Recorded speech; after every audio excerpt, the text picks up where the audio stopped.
The lease was coming up at Turnfield in 2017, and he was trying to evaluate his options. Following additional conversation, and I have to tell you, many hours of kneeling in prayer, I told my client that we'd be willing to continue discussion under two conditions. First, I needed to know for certain that Cobb was not being used as a tool against the city of Atlanta.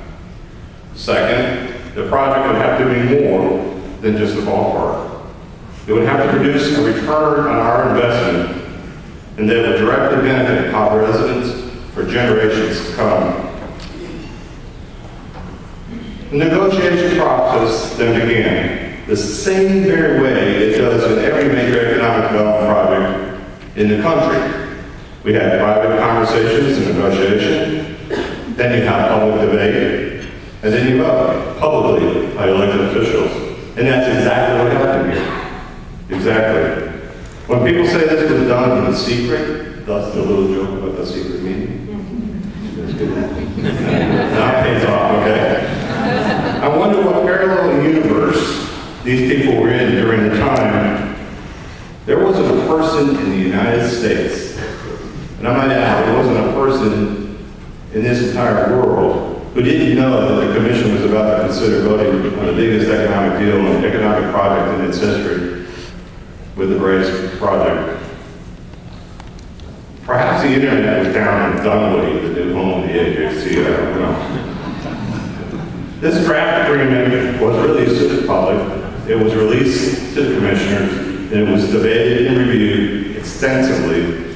And after weeks of review, a supermajority of the Board of Commissioners voted on behalf of the residents that they represent in favor of Cobb County's partnership with the Atlanta Braves. But let me be clear. Our partnership with the Atlanta Braves is unlike any other stadium partnership in the country. I want to share with you some of the facts, again, that our friends at the AJC don't want you to know. This is one of the most conservative public-private partnerships in history. First, Cobb County's investment is capped at $300 million, and no matter how much the stadium costs, Cobb's investment is legally bound.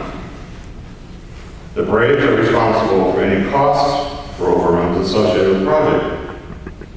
Now, they have an excellent management team, and I've been assured that that's not happening. Right, Mike? That's right.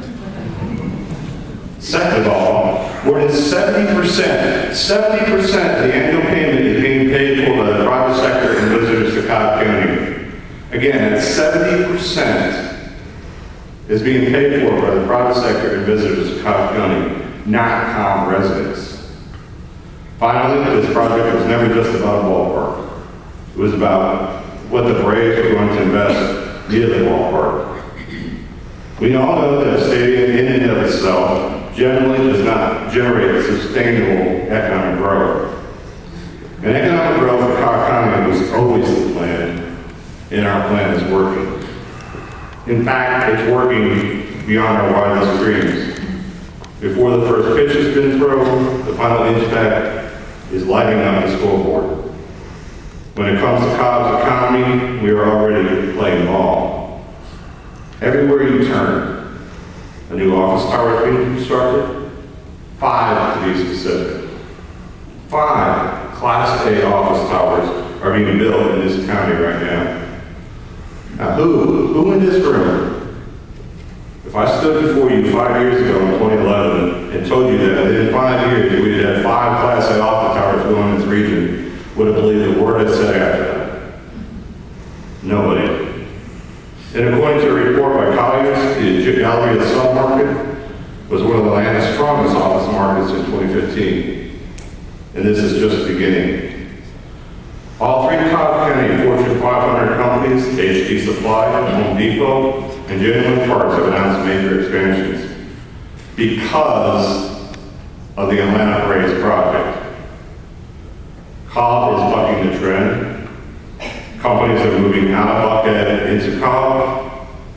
Revenues have increased faster than we expected. Surrounding development has occurred faster than we expected.